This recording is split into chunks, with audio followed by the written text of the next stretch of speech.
30 second করে। সুদীপ্ত বাবু, আমার প্রশ্ন হচ্ছে, আমি আপনাকে জিজ্ঞেস করছি, রামনবমী পালন করা তো কোনো আইনত অপরাধ নয়, রামনবমী বা রাম নাম নেওয়া তো কোনো গালিও নয়, মমতা বন্দ্যোপাধ্যায়ের আগে বলেছেন। এই অভূতপূর্ব হিন্দু ঐক্য আজকে দেখলাম বিভিন্ন জায়গায় বাধা সত্ত্বেও স্বতঃস্ফূর্তভাবে হিন্দুরা নেমে রামনবমী পালন করছেন। আপনাকে রামনবমীর শুভেচ্ছা স্যার।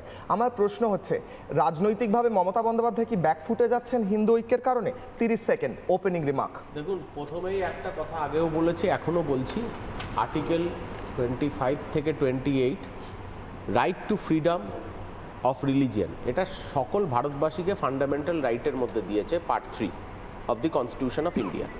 সেই জায়গায় দাঁড়িয়ে রামনবমী পালন হবে, একটা পার্টিকুলার ধর্মের অনুষ্ঠান পালন হবে শান্তিপূর্ণভাবে, সেখানে কারুর কোনো বাদ বিচার বা কারুর কোনো দ্বিমত হওয়া উচিত না। সব ধর্মের অধিকার আছে, সে তার ধর্ম নিজভাবে পালন করতে পারে।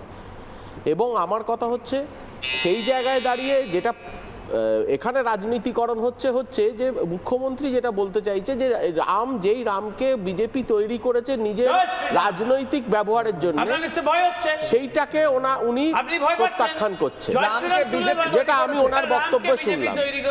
যেই রামকে তৈরি করা হচ্ছে শুধু পার্টিকুলারলি একটি ধর্মীয়কে আঘাত করার জন্য, কিন্তু বেসিক্যালি তো দেখুন, রাম অনেক বড় জিনিস, রামের বৃহত্তম নিয়ে কোনো সন্দেহ নেই। কমিশনের হাতে পুলিশ রয়েছে, কেন কন্ট্রোল হচ্ছে না? তাই তো সুদীপ্ত বাবু। দেখুন, প্রথম কথা হচ্ছে যে আইন যদি আইনের বাইরে গিয়ে কোনো কাজ হয়, অবশ্যই উচিত হচ্ছে তার প্রতিবাদ করা, সে যে কোনো সুস্থ মানুষেরই করা উচিত। যদি এরম ধরনের কোনো গুন্ডাগিরি বা এরম ধরনের নোংরামি হয়ে থাকে, পুলিশের ওপর যদি অ্যাটাক হয়ে থাকে, যার ল অ্যান্ড অর্ডার মেনটেন করার কাজ, সেই জায়গায় দাঁড়িয়ে বলতে দিন না, সেই জায়গায় দাঁড়িয়ে দেখা যাচ্ছে না, একটা ছবি দেখান না আরেকবার। আমি অভদ্রের মতো আচরণ অভদ্র মানে ছবি চলবে এবার। ছবি দেখুন, উনি যেই দেখতে পাচ্ছেন জিনিসটা হচ্ছে সেই জিনিসটা খুবই পুলিশের উচিত করেছেন তৃণমূল কংগ্রেস।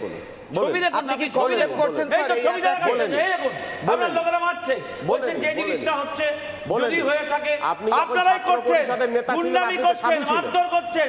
আপনি ছাত্র পরিষদের নেতা যখন ছিলেন তৃণমূল কংগ্রেসের, আপনি তো সাধু ছিলেন, আপনি তো সাধু ছিলেন, চলবে, আপনি তো সাধু ছিলেন। রাম রাম বললে পালিয়ে যাবে, হঠাৎ গেরুয়া পরে সাধু হয়ে গেছেন, এসে যে ছোট ভূত, হঠাৎ গেরুয়া পরে সাধু হয়ে গেছেন। রাম রাম বলবো, অশান্তি হচ্ছে, তার একটা পুলিশ এক ব্যবস্থা নেবে। বলরাম বসু 30 সেকেন্ড। নানা ধরনের কন্টেন্ট দেখার জন্য লাইক করুন, শেয়ার করুন আমাদের ফেসবুক পেজ, সাবস্ক্রাইব করুন আমাদের ইউটিউব চ্যানেল। পাশাপাশি অন্যান্য ব্রেকিং নিউজের জন্য অবশ্যই চোখ রাখুন রিপাবলিক বাংলায়।